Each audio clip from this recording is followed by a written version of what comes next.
Boa noite, igreja. Satisfação, mais uma semana, estar com você, meu irmão, minha irmã, depois de estarmos juntos na nossa sala virtual de oração, colocando-nos diante de Deus, buscando a sua face, falando com o Senhor, tendo comunhão também uns com os outros durante esse momento.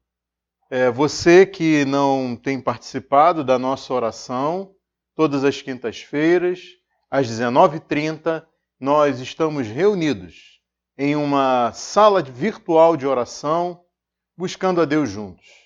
E agora, nesse momento, nós nos reunimos diante da palavra do Senhor para meditarmos nas Escrituras. E eu convido você a abrir a sua Bíblia no Evangelho de Marcos, no capítulo de número 13. Marcos, capítulo 13, nós vamos ler nesta noite os versículos 14 até o de número 23. Marcos 13, versículos 14 a 23, nos diz assim a palavra do Senhor. Quando vocês virem o sacrilégio terrível no lugar onde não deve estar, quem lê entenda. Então, os que estiverem na Judéia, fujam para os montes. Quem estiver no telhado de sua casa, não desça, nem entre em casa para tirar dela alguma coisa. Quem estiver no campo, não volte para pegar seu manto. Como serão terríveis aqueles dias para as grávidas e para as que estiverem amamentando. Orem para que essas coisas não aconteçam no inverno. Porque aqueles dias serão dias de tribulação, como nunca houve desde que Deus criou o mundo até agora, nem jamais haverá. Se o Senhor não tivesse abreviado tais dias, ninguém sobreviveria. Mas, por causa dos eleitos por ele escolhidos, ele os abreviou. Se então alguém lhes disser, vejam, aqui está o Cristo, ou vejam, ali está ele, não acreditem. Pois aparecerão falsos cristos e falsos profetas que realizarão sinais e maravilhas para, se possível, enganar os eleitos. Por isso, fiquem atentos, avisei-os de tudo antecipadamente. Curve sua cabeça, vamos orar. Senhor Deus e Pai, nesta noite nós aqui estamos, diante das Escrituras, para ouvirmos a Tua voz por meio da exposição desse texto, Senhor, em que Jesus falou a respeito dos últimos dias. Meu Deus e meu Pai, que Teu Espírito Santo possa nos guiar à verdade, nos esclarecer aquilo que precisamos compreender para vivermos nesses dias, Senhor, de forma santa e agradável a Ti, aguardando com ansiedade o dia em que o Senhor virá para destruir todo o mal, prevalecendo sobre o pecado, Senhor, ó Deus, e nos resgatando, nos levando para vivermos eternamente contigo. Ó Deus eterno, e nesse momento, nos lembramos também das Tuas advertências em relação àqueles que não Te conhecem.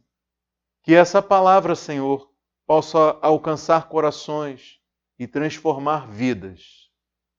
Ó Deus Todo-Poderoso, nos colocamos diante do Senhor para ouvirmos a Ti e pedimos que a Tua palavra possa encontrar corações abertos, ó Deus, possa trazer vidas da morte, pessoas da morte para a vida, para que Te conheçam e que estejam junto conosco, Senhor, vivendo eternamente um dia contigo.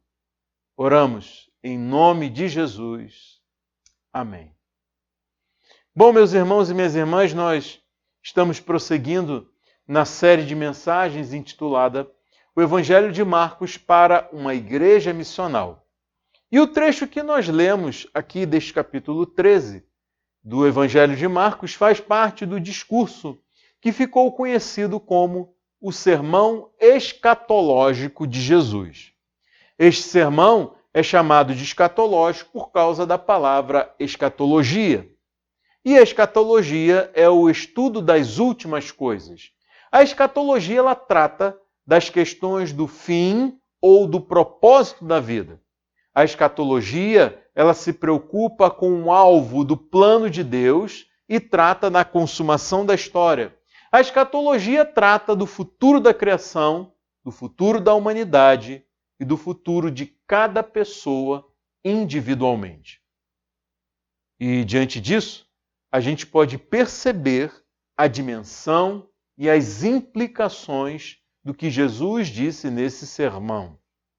O dia em que Jesus fez esse discurso foi uma terça-feira da semana da Páscoa judaica, 2 dias antes da última ceia dele com seus discípulos, que seria realizada na noite de quinta-feira.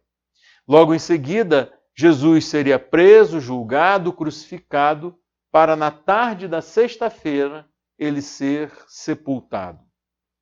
Então essa foi a última semana de Jesus. E desde o capítulo 11, Marcos vem narrando os acontecimentos dessa última semana.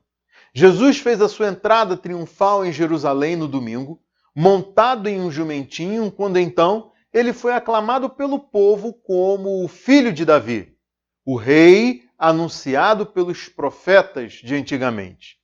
Na segunda-feira, ele foi ao templo e expulsou de lá os cambistas e os vendedores de animais credenciados pelos sacerdotes para os sacrifícios. Muitos sacrifícios eram realizados nesse período da Páscoa.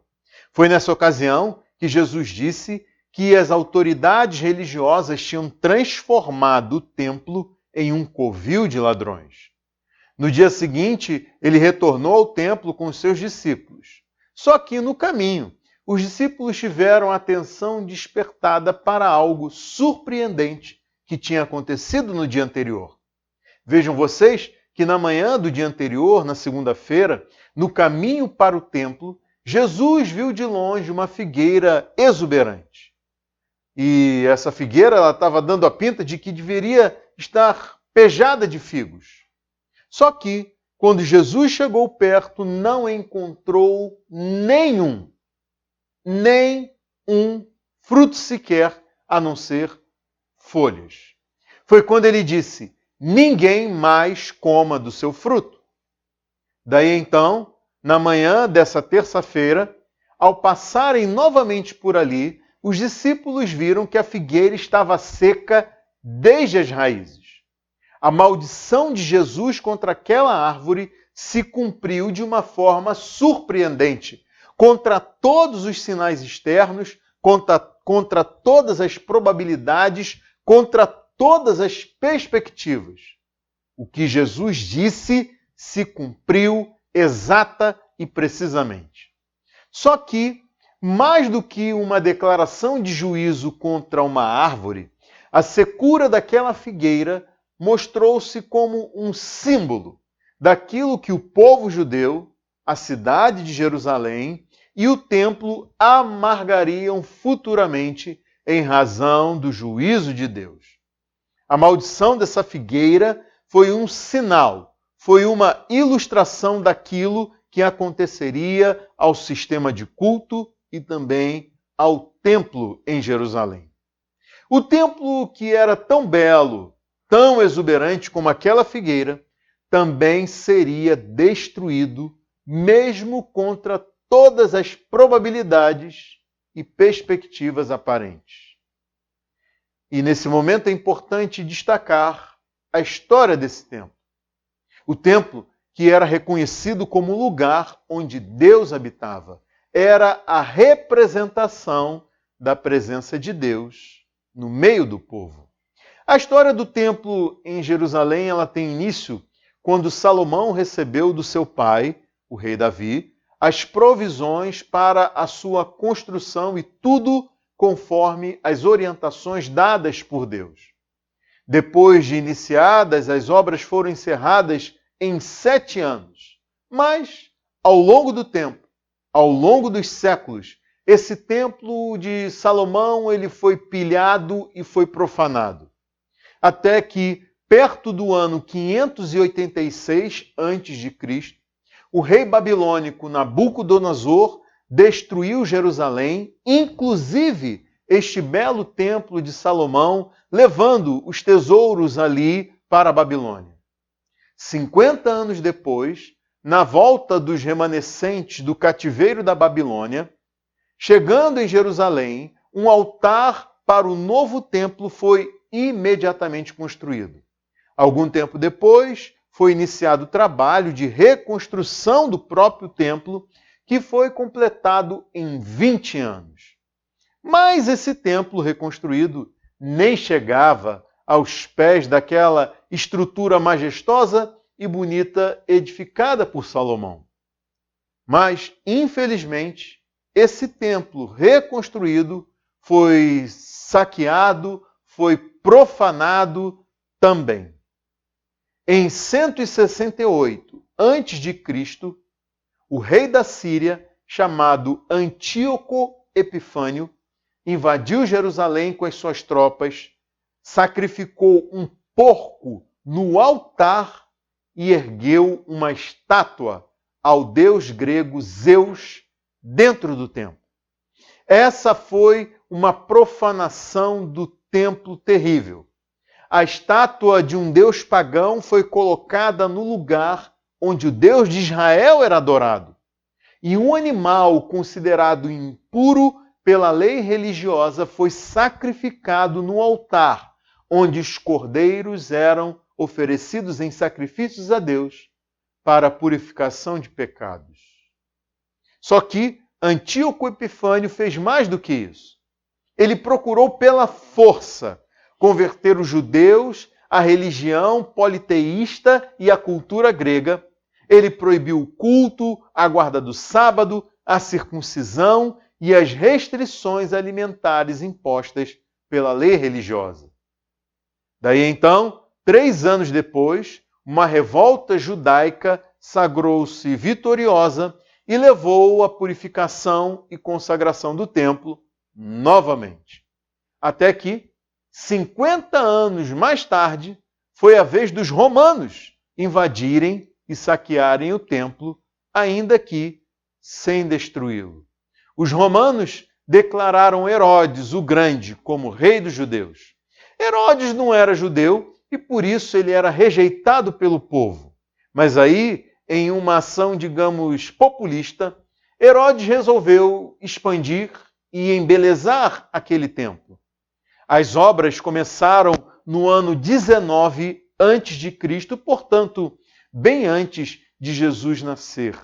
E muito tempo depois de iniciadas, essas obras ainda não tinham acabado, mas o resultado final foi magnífico, mesmo nos tempos de Jesus. O templo de Herodes era uma das estruturas mais impressionantes do mundo antigo. O complexo ocupava uma área total de 300 por 450 metros, o equivalente a 6 campos de futebol, e tinha o dobro do tamanho do Templo de Salomão. Para que a gente tenha uma ideia, toda a área desse complexo do templo, construído por Herodes, ocupava um espaço compatível com o do complexo formado hoje pelo estádio do Maracanã, pelo Maracanãzinho e pelo Parque Aquático Júlio Delamário. O templo ele se erguia a uma altura equivalente a um prédio de 6 andares sob blocos maciços de pedras enormes. Pedras essas cortadas com tamanha habilidade para que pudessem se encaixar perfeitamente umas às outras. Algumas dessas pedras mediam 12 metros por 3,5 e 3,5. Isso significava que havia pedras que, se postas em pé, equivaliam sozinhas à altura de 3 andares de um edifício, sendo necessários 12 adultos de mãos dadas e estendidas para envolver uma só dessas pedras. Os edifícios eram feitos de mármore branco, brilhante e toda a parede oriental da grande estrutura principal era coberta de placas de ouro que refletiam o sol da manhã, promovendo um espetáculo que podia ser visto a quilômetros. E quem estivesse próximo do templo tinha a visão ofuscada pelo reflexo do sol nessas placas de ouro. Os engenheiros de Herodes fizeram o nivelamento de uma extensa área e construíram enormes muros de arrimo ao redor do monte onde ficava o templo para a sustentação e a base de toda essa estrutura. As obras que tiveram início em 19 a.C. só foram encerradas muito depois da morte de Herodes o Grande. Elas só terminaram no ano 64 depois de Cristo, então 83 anos depois. Só que elas não duraram muito tempo. 6 anos depois de encerradas, no ano 70 depois de Cristo, o general Tito, filho do imperador romano Vespasiano, invadiu Jerusalém com as suas tropas, saqueou, incendiou e destruiu o templo, mas não sem antes profaná-lo. Os soldados romanos ergueram estandartes na porta do altar em homenagem ao imperador, que era considerado uma divindade. Eles também ofereceram ali sacrifícios pagãos e celebraram a vitória, exaltando o general Tito como um grande herói. Vejam, meus irmãos, eu não contei essa história do Templo de Jerusalém só para nossa curiosidade. Eu fiz isso primeiro para que a gente pudesse entender bem o que Jesus disse no seu sermão escatológico. Vejam que no fim da tarde desse dia em que ele fez esse discurso, pouco antes de deixar o templo, Jesus disse: Jerusalém, Jerusalém, você que mata os profetas e apedreja os que lhe são enviados. Quantas vezes eu quis reunir os seus filhos, como uma galinha reúne os seus pintinhos debaixo das suas asas, mas vocês não quiseram. Eis que a casa de vocês ficará deserta, pois eu lhes digo que vocês não me verão mais, até que digam, bendito é o que vem em nome do Senhor. Eis que a casa de vocês ficará deserta. E foi neste contexto de juízo que um dos discípulos quis chamar a atenção de Jesus ali na saída do templo. Veja comigo aí os versículos 1 e 2 desse capítulo 13 que nós acabamos de ler. Quando ele estava saindo do templo, um de seus discípulos lhe disse: Olha, mestre, que pedras enormes, que construções magníficas. Você está vendo todas estas grandes construções? Perguntou Jesus. Aqui não ficará pedra sobre pedra. Todas serão derrubadas. Percebam comigo que esse discípulo destacou não só a beleza, mas a estrutura sobre enormes blocos de pedra que o templo tinha sido construído. Daí então, o juízo de Jesus proclamado contra aquele templo parecia estar contra todas as aparências, contra todas as perspectivas, contra todas as probabilidades, assim como a maldição da figueira. Só que, 40 anos depois, o general Tito, no comando das suas tropas, cumpriu exatamente o que Jesus declarou nesse dia. Meus irmãos, eu fiquei pensando em algo que pudesse, assim, traduzir para a gente hoje aquilo que Jesus disse quando afirmou que não ficaria pedra sobre pedra desse magnífico templo, dessa gigantesca construção. Então, assim, apesar de nós não sermos cidadãos norte-americanos, uma imagem que me veio à mente e que marcou muitas pessoas em todo o mundo foi a queda das Torres Gêmeas em Nova York, nos Estados Unidos. Algo impensável, improvável, inimaginável contra uma construção símbolo do poder econômico norte-americano. Como vocês devem se lembrar, os dois edifícios, cada um com 110 andares e pouco mais de 410 metros de altura cada um, vieram abaixo, não restando pedra sobre pedra, depois que 2 aviões foram arremessados, um contra cada um desses prédios, na parte superior desses edifícios, em um ataque terrorista em 11 de setembro de 2001. Depois de arder em chamas por 56 minutos, uma das torres desabou e 30 minutos depois, a segunda torre também veio abaixo.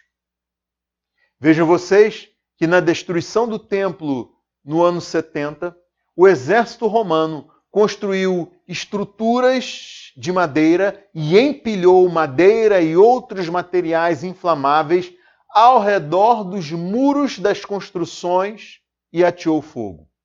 O calor tão intenso fez ruir aquelas gigantescas pedras, fazendo todo o complexo desabar. O entulho foi então revirado para recuperar o ouro derretido e o restante das ruínas foi jogado no vale de Cedron.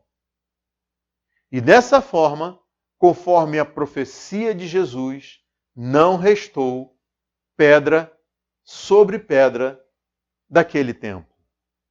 Na verdade, restou um dos muros de arrimo, que faziam parte de uma estrutura de contenção, de sustentação, e sequer esses muros constituíam o edifício principal do templo. Esse muro que sobrou, ele está até hoje lá em Jerusalém, e ele é conhecido como o Muro das Lamentações, e é um local sagrado para os judeus. Lá são feitas orações e depositados escritos em pequenos pedaços de papel nas frestas desse muro, contendo súplicas feitas a Deus. Bom, meus irmãos, mas voltando ao nosso texto, o que Jesus disse sobre a destruição do templo deixou os discípulos assim alarmados. E aí nós lemos aqui nos versículos 3 e 4 desse mesmo capítulo o seguinte, veja aí comigo. Tendo Jesus se assentado no Monte das Oliveiras, de frente para o templo, Pedro, Tiago, João e André lhe perguntaram em particular, dize-nos quando acontecerão essas coisas e qual será o sinal de que tudo isso está prestes a cumprir-se. Jesus e os discípulos, eles deixaram o templo, se afastaram do templo e caminharam para o Monte das Oliveiras. Vejam vocês que Jesus deixou o templo nessa ocasião para nunca mais voltar lá. E nisso, há quem diga, e eu concordo, que esse afastamento de Jesus, depois de ele ter decretado a destruição do templo, está, assim, carregado de simbolismo. Como a gente viu, não foi a primeira vez que o templo foi destruído. Na ocasião anterior, Nabucodonosor destruiu o templo e levou o povo para o exílio na Babilônia como resposta ao juízo decretado por Deus naquela época. O profeta Ezequiel, ele desenvolveu o seu ministério nesse período e em uma das suas visões proféticas, ele descreveu a glória do Senhor se afastando do santíssimo lugar no templo, se afastando cada vez mais para longe, até pairar sobre o Monte das Oliveiras. E essa visão marcou de uma forma bem vívida o afastamento de Deus em sinal de juízo contra os pecados, a idolatria, a injustiça e o culto reprovável que esse povo oferecia ali no templo. E há quem diga que essa visão profética do afastamento da glória de Deus do templo, conforme descrita por Ezequiel, foi encarnada e vivida por Jesus nessa ocasião narrada aqui por Marcos nesse dia. Jesus, ele é descrito na Bíblia como o resplendor da glória de Deus e a expressão exata do seu ser. Daí então, esse afastamento de Jesus para o Monte das Oliveiras, para nunca mais voltar ao templo, é associado por alguns à visão do profeta Ezequiel, mas em um novo contexto de juízo. Vejam vocês, novamente, o juízo de Deus sendo decretado e executado sobre Jerusalém, o templo e o povo de Deus. Então, em uma cena que eu gostaria que você imaginasse, a gente pode ver um toque de lamento de Jesus, assentado no Monte das Oliveiras, de frente para o templo e respondendo às perguntas dos discípulos. Meus irmãos e minhas irmãs, eu até consigo sentir o peso das palavras de Jesus quando ele se dispôs a responder aos seus discípulos enquanto olhava para aquele templo à distância. O Evangelho de Mateus, no capítulo 24, registra que os discípulos perguntaram: dize-nos quando acontecerão essas coisas e qual será o sinal da tua vinda e do fim dos tempos. Então, os discípulos questionaram sobre dois temas, um relacionado à destruição do templo e o outro relacionado à segunda vinda de Jesus e o fim dos tempos. A resposta de Jesus sobre a destruição do templo passou a ser descrita em detalhes no texto que a gente leu no início dessa mensagem. Jesus descreve esse evento no contexto de uma grande tribulação marcada pela presença daquilo que ele chamou de o sacrilégio terrível no lugar onde não deve estar, conforme a gente vê aqui no versículo 14.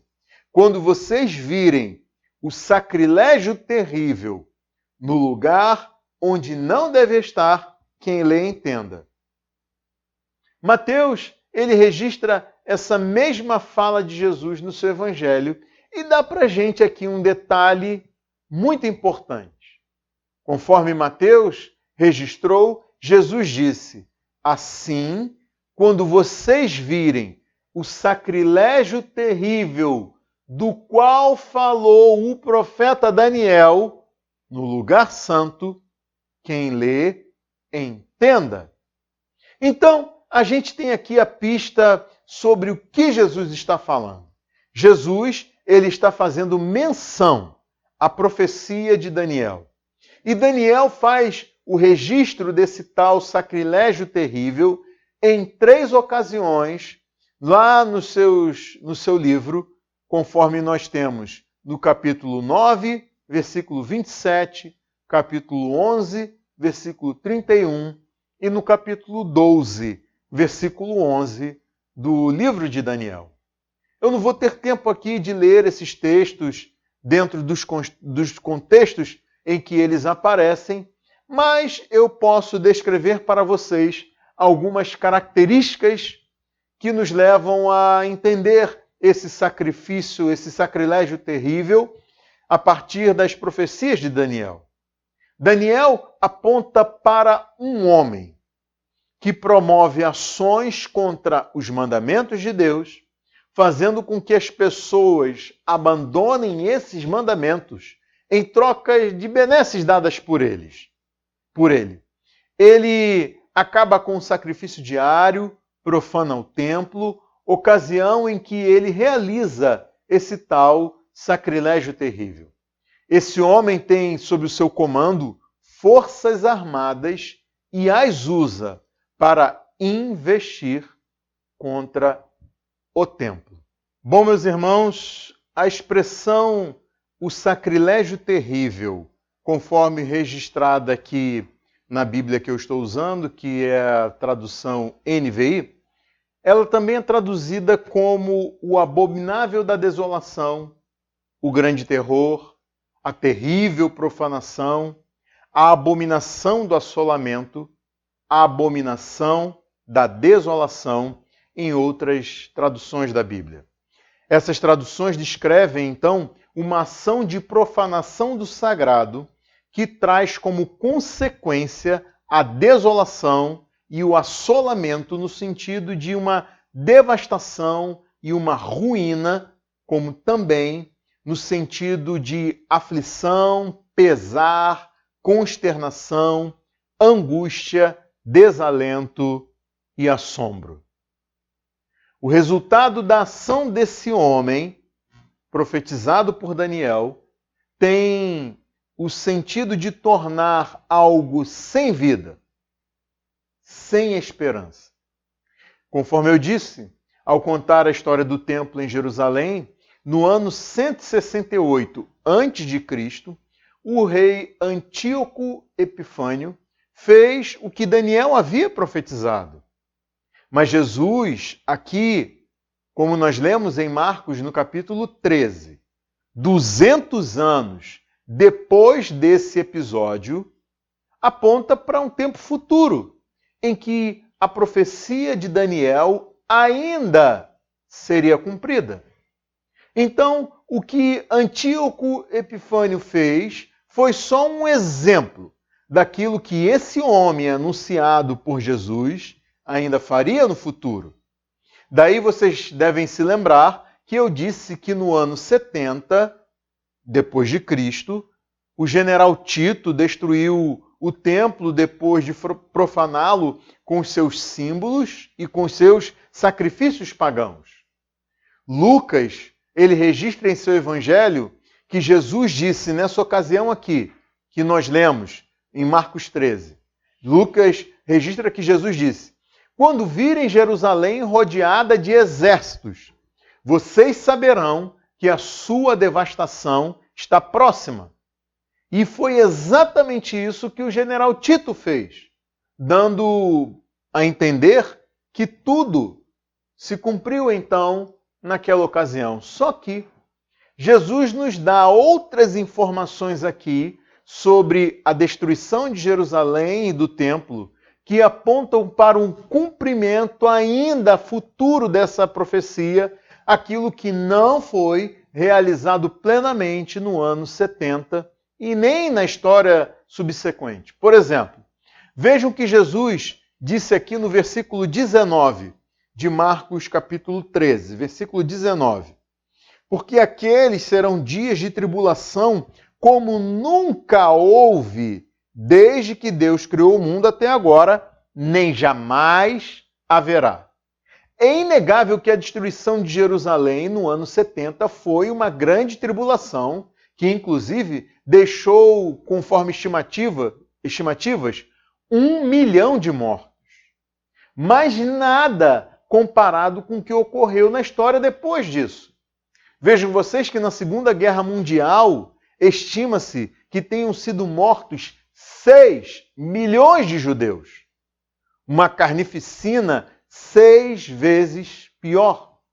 E conforme os versículos 5 a 13 desse capítulo que nós lemos, Jesus disse que aconteceriam guerras, terremotos, fomes e pestes em vários lugares que iriam se intensificar até esse momento de grande tribulação. Mas depois do ano 70, ocorreram eventos catastróficos muito piores e maiores. Além disso, Jesus disse nos versículos 24 a 26, que nós não lemos desse capítulo 13, que depois dessa grande tribulação e da ação desse homem, agente desse sacrilégio terrível, eventos de natureza cósmica ocorreriam e então o Filho do Homem seria visto vindo nas nuvens com grande poder e glória. Só que, até hoje, Jesus ainda não voltou, Jesus ainda não retornou.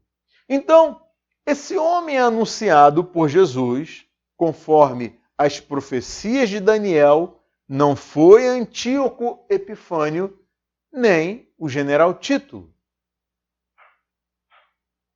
É outro homem que ainda há de vir, há de surgir na história. Os apóstolos também falaram sobre esse homem.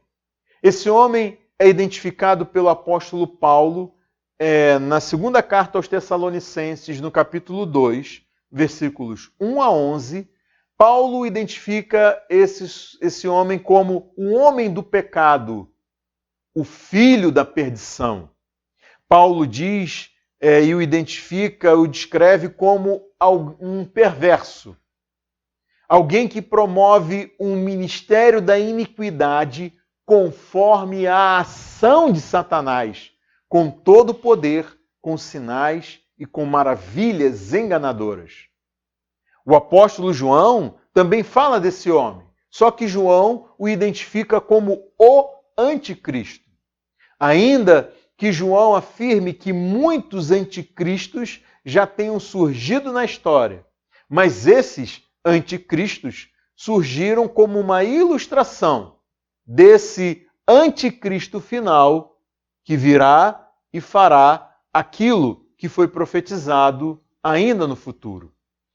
Tudo então, meus irmãos e minhas irmãs, aponta para um cumprimento ainda pleno dessa profecia num futuro que está por vir.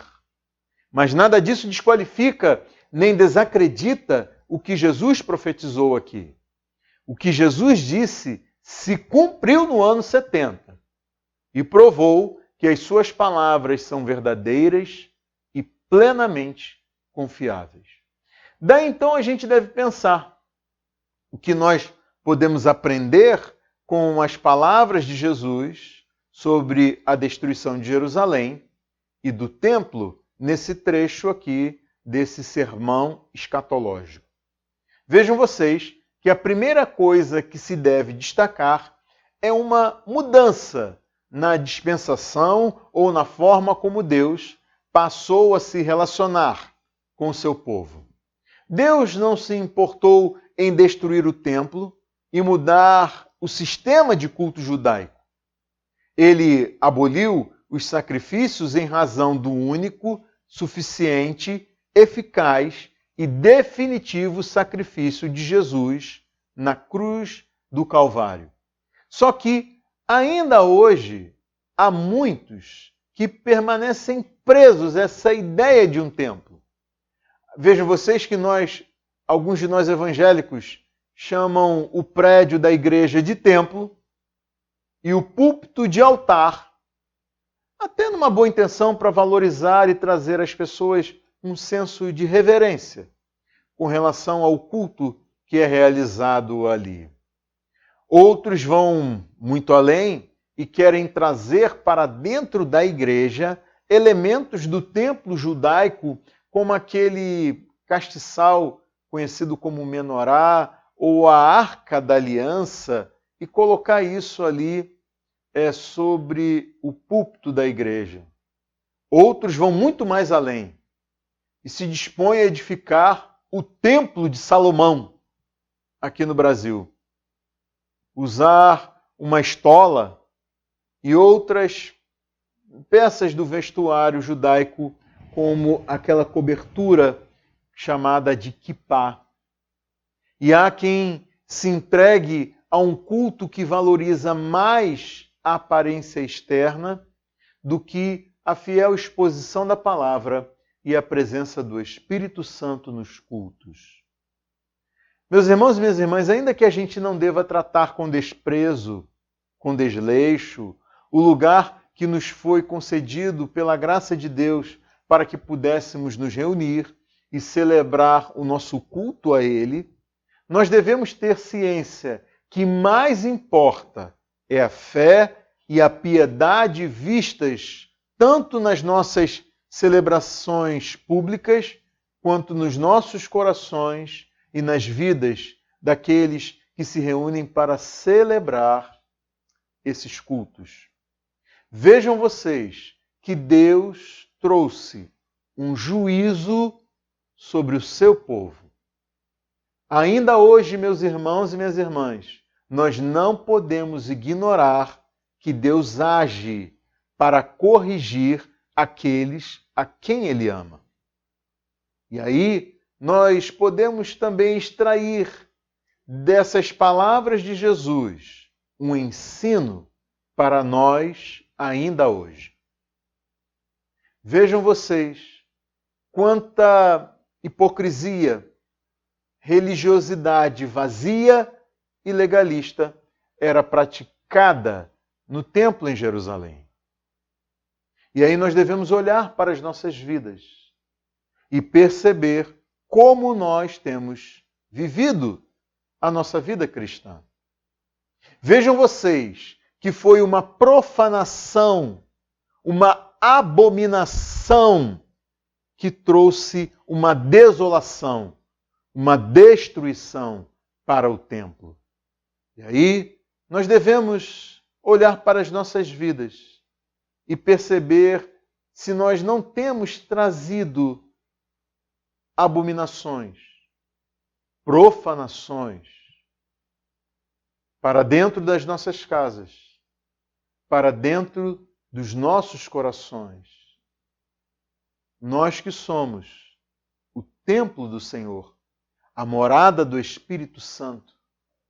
Vejam vocês que o apóstolo Paulo fez duríssimas advertências contra a igreja a respeito disso também.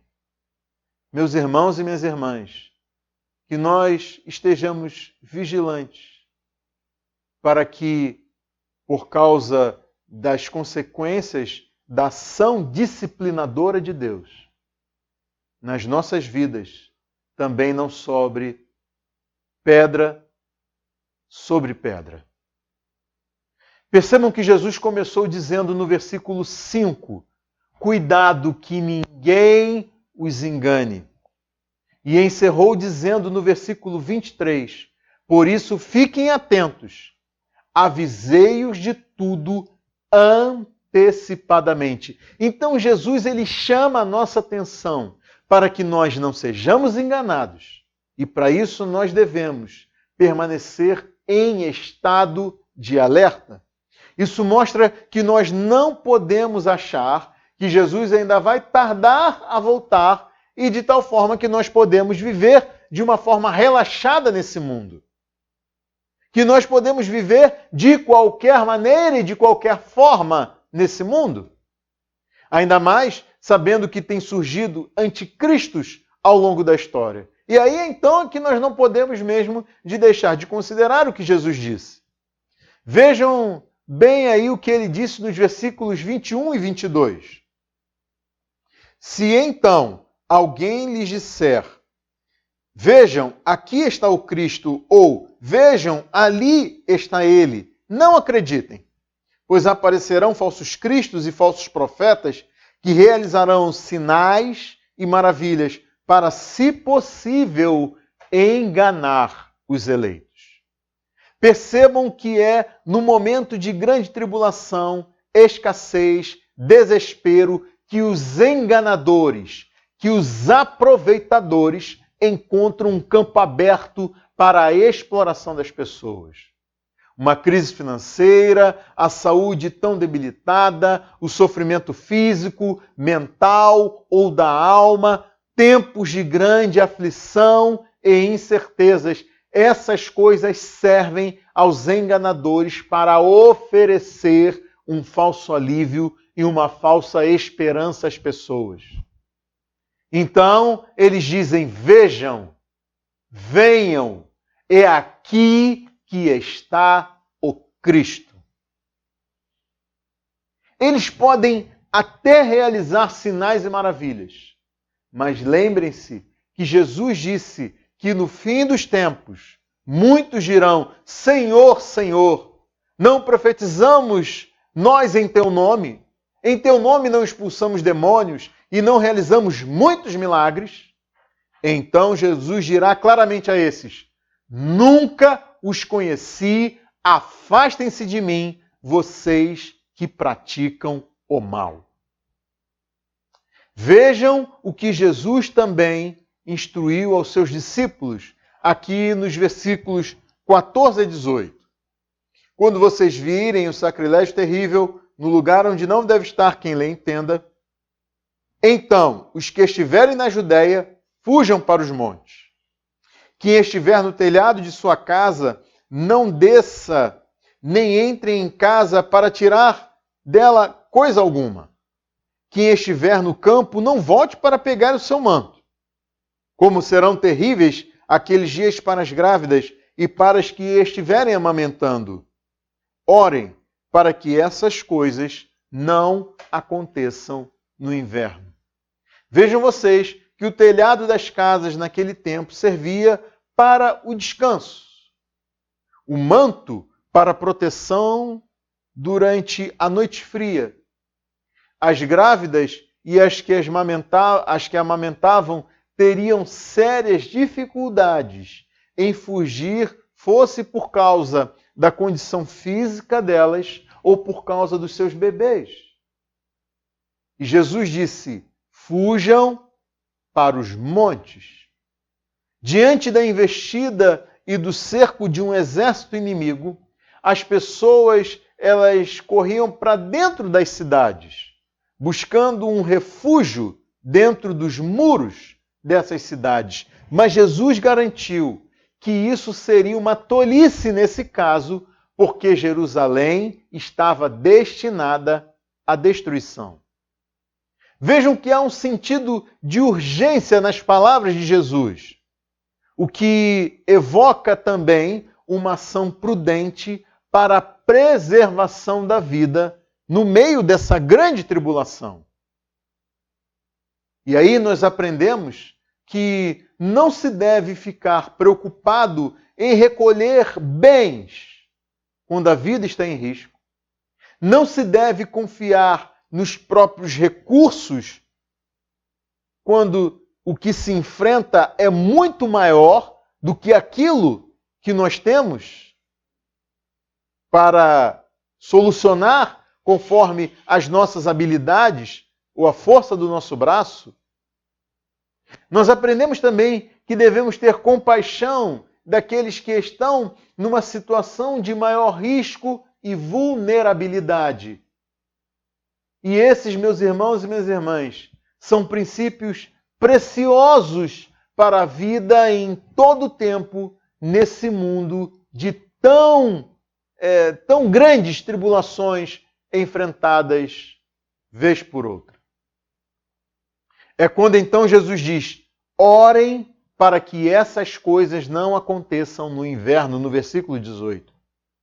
O inverno era o período de chuvas abundantes, de um frio congelante de madrugada, onde as chuvas provocavam o transbordamento dos rios, fazendo com que fosse impossível atravessá-los em fuga.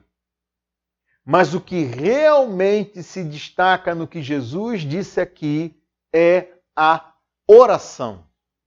Na verdade, nós podemos entender essa exortação de Jesus não como um conselho apenas, mas como uma ordem, uma determinação do nosso Senhor para o nosso próprio bem. Seja em tempo de tribulação, seja em tempo pré-tribulação. Daí então nós precisamos nos lembrar dos princípios relacionados por Jesus para o enfrentamento dessa tribulação, como vistos na mensagem, na pregação da semana passada, com base nos versículos 5 a 13 desse capítulo. Nós vimos que não precisamos ficar com medo, nem preocupados, nem alarmados, achando que nós estamos desamparados. Isso porque foi Deus quem determinou essas coisas, portanto, elas estão debaixo do controle soberano de Deus e atendem a um propósito dele.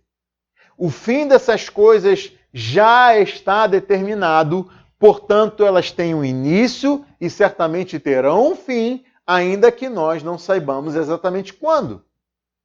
O Espírito Santo é o nosso guia e o nosso auxílio nos momentos de maior pressão. E a despeito de toda a calamidade, nós devemos estar certos de que é perseverando que nós seremos salvos e obteremos a vida. Portanto, para nós, os que cremos, o fim de todas essas coisas é a vida e não a morte. Ainda assim, mesmo sabendo que Deus está no controle de todas essas coisas, que essas coisas atendem a um propósito, ainda que sabendo que não estamos desamparados, que nós podemos contar com a presença do Espírito Santo e que no fim nós alcançaremos a vida, ainda assim Jesus diz que nós devemos orar. Orar para que possamos atravessar esse período de grande tribulação em tempo e em condições menos desfavoráveis.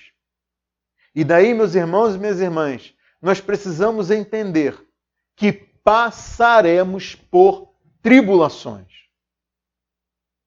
mas que nós podemos contar com a graça de Deus.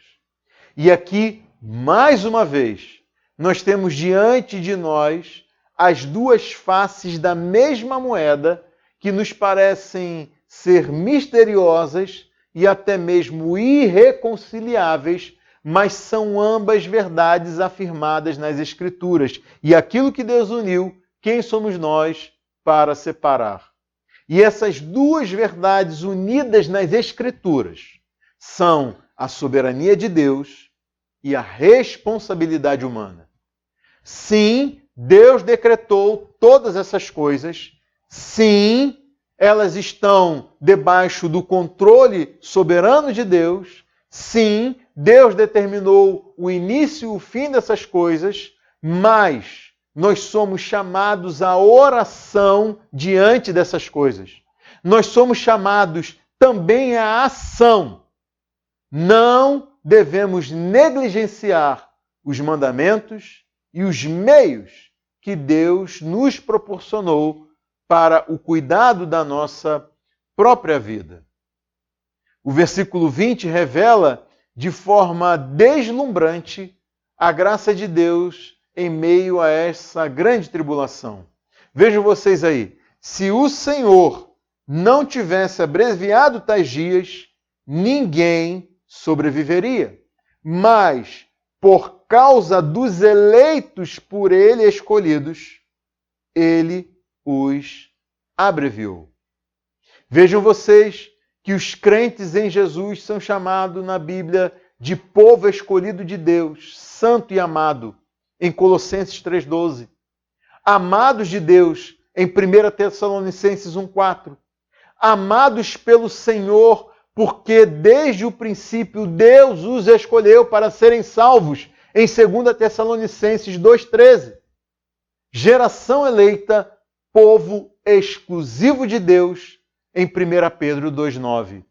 E daí, meus irmãos, é olhando para a Bíblia que nós vemos como Deus tratou o seu povo escolhido na história e como ele trata o seu povo escolhido hoje. Deuteronômio 32:10 diz que numa terra deserta, numa região árida e de ventos uivantes, ele os protegeu e deles cuidou, guardando-os como a menina dos seus olhos. Isso significa que Deus cuida dos seus escolhidos, como quem está no meio de uma ventania no deserto e faz tudo para proteger os seus olhos, a sua visão tão sensível daquela tempestade de areia. Mas veja comigo, eu gostaria que você abrisse aí a sua Bíblia em Isaías capítulo 43 e lesse comigo aí os versículos 1 a 4. Isaías capítulo 43, versículos 1 a 4, meus irmãos e minhas irmãs. Um texto que me deixa assim impressionado. Quem sou eu diante daquilo que Deus afirma aqui nesse texto? Isaías 43, versículos 1 a 4. Mas agora, assim diz o Senhor, aquele que o criou, ó Jacó, aquele que o formou, ó Israel. Não tema, pois eu o resgatei. Eu o chamei pelo nome, você é meu. Quando você atravessar as águas, eu estarei com você. Quando você atravessar os rios, eles não o encobrirão. Quando você andar através do fogo, não se queimará, as chamas não o deixarão em brasas. Pois eu sou o Senhor, o seu Deus, o Santo de Israel, o seu Salvador. Dou o Egito como resgate para livrá-lo, a Etiópia e Sebá em troca de você. Visto que você é precioso e honrado à minha vista, e porque eu o amo, darei homens em seu lugar e nações em troca da sua vida. Meu irmão, minha irmã, você pode trocar os...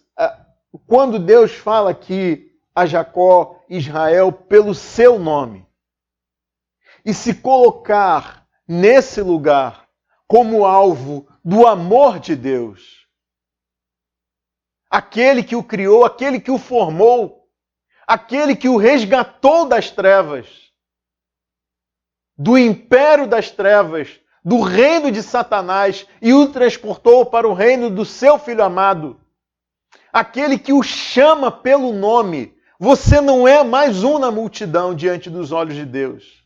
E Deus diz, você é meu. Eu estarei com você. Às vezes, nós lemos aqui em Marcos 13 sobre uma grande tribulação que o povo ainda viverá, mas pense nas tribulações que nós enfrentamos no dia a dia da nossa vida. Deus diz, eu estarei com você. Ele não diz, se você atravessar os rios, se você andar através do fogo. Não, ele diz, quando isto ocorrer. E ele afirma, eu sou o Senhor, o seu Deus, o Santo de Israel, o seu Salvador. Ele diz, eu dou as nações em resgate por você, em troca de você, porque você é precioso e honrado à minha vista, eu o amo. Foi por amor que Deus deu muito mais em troca do seu povo. No fim, ele deu mais do que nações.